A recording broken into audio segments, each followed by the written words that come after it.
வணக்கம் மாணவர்களே, எல்லாரும் எப்படி இருக்கீங்க? இப்போ நம்ம இந்த வீடியோவில் என்ன பார்க்க போகிறோன்னா 4ஆம் வகுப்பு அறிவியல் பாடத்தில் தேர்ட் டேர்மில் 3ஆம் பாடம் நாம் சுவாசிக்கும் காற்று பாடம் கொடுத்துருக்காங்க. இப்போ நம்ம இந்த பாடத்தில் இருக்கிற புக் பேக் கன்வெர்ட்ஸ் அப்புறம் கொஸ்டின்ஸ்க்கான ஆன்சர்ஸ் தான் நம்ம பார்க்க போகிறோம். ஏற்கனவே முதல் பாடம் 2வது பாடம் நம்ம வீடியோ போட்டுட்டோம். அதை பார்க்கலான்னா பிளேலிஸ்ட்டில் இருக்கும் போய் பாருங்கள். இப்போ நம்ம இந்த 3ஆம் பாடத்துக்கான ஆன்சர்ஸ் பார்க்கலாம். இதற்கான கொஸ்டின்ஸ் நமக்கு பக்கம் 97ஆம் பக்கம் கொடுத்துருக்காங்க. 97ஆம் பக்கம் எடுத்துக்கோங்க. முதல் இது சரியான விடையை தேர்ந்தெடுத்து கொடுத்துருக்காங்க. இப்போ நம்ம ஒவ்வொன்றுக்கு ஆன்சர்ஸ் பார்க்கலாம். ஃபஸ்ட்டு காற்று ஒரு டேஸ், காற்று ஒரு கலவை. ஒன்றாவதுக்கான ஆன்சர் கலவை, ஆப்ஷன் குறிச்சிக்கோங்க. அடுத்து ரெண்டாவது காற்றில் ஆக்சிஜன் டேஸ் சதவீதம் உள்ளது, ஆன்சர் 21. ரெண்டாவதுக்கான answer option 21. அடுத்து மூணாவது சில தாவரங்களின் வேர் முடிச்சுகளில் டேஸ் உள்ளது, ஆன்சர் நைட்ரஜன். சில தாவரங்களோட வேர் முடிச்சுகளில் என்ன இருக்குது? நைட்ரஜன் உள்ளது. அடுத்து நாலாவது காற்று மாசுபாட்டுக்கு முக்கிய காரணம் டேஸ், ஆன்சர் புகை. நாலாவதுக்கான ஆன்சர் புகை. அடுத்து நான் யார் கொடுத்துருக்காங்க, இப்போ அதற்கான ஆன்சர்ஸ் பார்க்கலாம். ஒன்றாவது நான் வாயுக்களின் கலவை கொடுத்துருக்காங்களா, இதற்கான ஆன்சர் காற்று.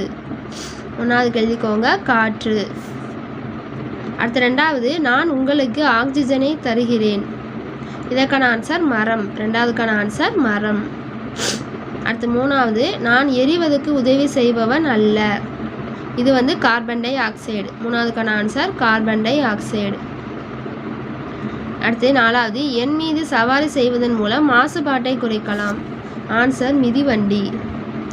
ஒன்றாவதுக்கு காற்று, ரெண்டாவதுக்கு மரம், மூணாவதுக்கு கார்பன் டை ஆக்சைடு, நாலாவதுக்கு மிதிவண்டி. அடுத்து சரியா தவறா என எழுதுக கொடுத்துருக்காங்க. இப்போ இதற்கான ஆன்சர்ஸ் பார்க்கலாம். ஃபஸ்ட்டு தாவரங்களின் வளர்ச்சிக்கு நைட்ரஜன் தேவை, இதற்கான ஆன்சர் சரி. அடுத்து ரெண்டாவது காற்றில் ஆக்சிஜன் வாயு மட்டுமே உள்ளது, இதற்கான ஆன்சர் தவறு. அடுத்து மூணாவது பொருள்களை எரிக்க ஆர்கான் வாயு பயன்படுகிறது, மூணாவதுக்கான ஆன்சர் தவறு. அடுத்து நாலாவது கார்பனேற்றப்பட்ட குளிர்பானங்கள் உடல் நலத்துக்கு தீமையானது, நாலாவதுக்கான ஆன்சர் சரி. ஒன்றாவதுக்கு சரி, ரெண்டாவதுக்கு தவறு, மூணாவதுக்கும் தவறு தான், நாலாவதுக்கு சரி. அடுத்து பொறுத்துக. ஒன்றாவது நைட்ரஜன், நைட்ரஜனுக்கு ஆன்சர் 78%. நைட்ரஜனுக்கு ஆன்சர் 78%. அடுத்து ரெண்டாவது பலூன், பலூனுக்கு ஆன்சர் காற்று. ரெண்டாவது பலூனுக்கு ஆன்சர் காற்று. அடுத்து மூணாவது புகை, புகைக்கு ஆன்சர் காற்று மாசுபாடு. புகைக்கு ஆன்சர் காற்று மாசுபாடு. அடுத்து நாலாவது நுரையீரல் புற்றுநோய், நுரையீரல் புற்றுநோய்க்கு ஆன்சர் புகை மற்றும் மூடுபனி. புகை மற்றும் மூடுபனி 3, 4, 1, 2. அடுத்து நம்ம கோயிட்டடங்களை பார்க்கலாம். ஃபஸ்ட்டு காற்று என்பது பல டேஸ் கலவையாகும், ஆன்சர் வாயுக்களின். ஒன்றாவதுக்கான ஆன்சர் வாயுக்களின். ரெண்டாவது டேஸ் அளவு காற்றில் டேஸ் அளவு கார்பன் டை ஆக்சைடு உள்ளது, ஆன்சர் 0.03. 0.03. அடுத்து மூணாவது நாம் டேஸ் வாயுவை உள்ளிழுக்கிறோம், ஆன்சர் ஆக்சிஜன். ஆக்சிஜன் வாயு தான் உள்ளிழுக்கிறோம். அடுத்து நாலாவது டேஸ் வாயு தீ அணைப்பான்களில் பயன்படுத்தப்படுகிறது, ஆன்சர் கார்பன் டை ஆக்சைடு. நாலாவதுக்கான ஆன்சர் கார்பன் டை ஆக்சைடு. வாயுக்களின் 0.03, ஆக்சிஜன், கார்பன் டை ஆக்சைடு. இப்போ கொஸ்டின்ஸ்க்கான ஆன்சர்ஸ் பார்க்கலாம். ஃபஸ்ட்டு நமது அன்றாட வாழ்க்கையில் காற்றின் முக்கியத்துவம் என்ன கேட்டிருக்காங்க. இதற்கான ஆன்சர் 88ஆம் பக்கம் இருக்குது. 88ஆம் பக்கம் எடுத்துக்கோங்க. 88ஆம் பக்கம் பாருங்கள், நமக்கு 5 லைன் கொடுத்துருக்காங்க, 5 பாயிண்ட் கொடுத்துருக்காங்க பாருங்கள். அந்த 5 பாயிண்ட்டையும் குறிச்சிக்கோங்க. அன்றாட வாழ்வில் காற்றின் முக்கியத்துவம் கொடுத்து 5 பாயிண்ட் கொடுத்துருக்காங்களா, அந்த 5 பாயிண்ட்டையும் குறிச்சிக்கோங்க. 1வது கொஸ்டினுக்கான ஆன்சர். அடுத்து 2வது கொஸ்டின் காற்றின் கூறுகள் யாவை, இதற்கான ஆன்சர் 90வது பக்கம் இருக்குது, எடுத்துக்கோங்க. காற்றின் கூறுகள் சொல்லி நமக்கு படம் போட்டிருக்காங்க பாருங்கள். கார்பன் டை ஆக்சைடு, நைட்ரஜன் வாயு, ஆக்சிஜன் வாயு, ஆர்கான் மற்றும் பிற வாயு. இதை மட்டும் அந்த பாயிண்டை மட்டும் எழுதி அது % கொடுத்துருக்காங்களா, அதையும் நீங்கள் எழுதிக்கோங்க.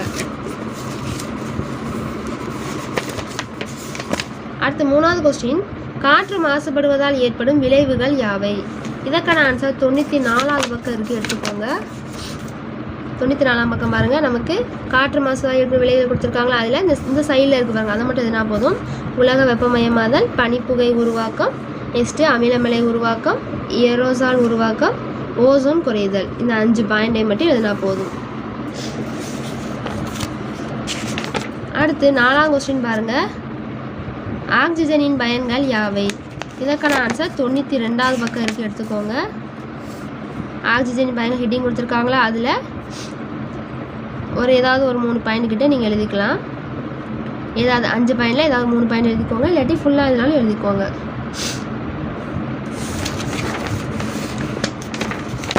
அடுத்து விரிவான விடையெளி. காற்று மாசுபாட்டை குறைக்கும் வழிமுறைகள் யாவை? இதற்கான ஆன்சர் 96வது பக்கம் இருக்குது, எடுத்துக்கோங்க. 96ஆம் பக்கம் பாருங்கள், காற்று மாசுபாட்டை குறைக்கும் வழிமுறைகள் சொல்லி நமக்கு ஒரு 4 பாயிண்ட் கொடுத்துருக்காங்களா, அந்த 4 பாயிண்ட்டையும் குறிச்சிக்கோங்க. இதுதான் விரிவான விடையில் ஃபஸ்ட் கொஸ்டினுக்கான ஆன்சர். அந்த 4 பாயிண்ட்டையும் குறிச்சிக்கோங்க. அடுத்து 2வது கொஸ்டின் பாருங்கள், காற்று மாசுபடுவதால் ஏற்படும் நோய்கள் யாவை? இதற்கான ஆன்சர் 95ஆம் பக்கம் இருக்குது, எடுத்துக்கோங்க.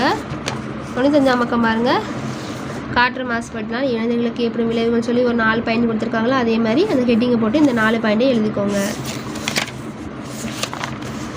அடுத்து 3வது பாருங்கள், கார்பன் டை ஆக்சைடின் பயன்களை எழுதுக. இதற்கான ஆன்சர் 92ஆம் பக்கம் இருக்குது, எடுத்துக்கோங்க. கார்பன் டை ஆக்சைடு பயன்கள் சொல்லி எடுத்துருக்காங்களா, அது கீழே இருக்க அந்த 4 பாயிண்ட்டையும் குறிச்சிக்கோங்க. கார்பன் டை ஆக்சைடு பயன்கள் போட்டு அந்த 4 பாயிண்ட். அவ்வளோதான். இப்போ நம்ம 3ஆம் படத்துக்காக இருக்க 1 வேர்ட்ஸ் கொஸ்டின்ஸ் எல்லாம் பார்த்துட்டோம். நெக்ஸ்ட் அடுத்த வீடியோவில் நம்ம அடுத்த படத்துக்கான ஆன்சர்ஸ் பார்க்கலாம். இது சோசியல்ஸில் ஆன்சர்ஸ்லாம் நம்ம பார்க்கலாம். தேங்க்யூ.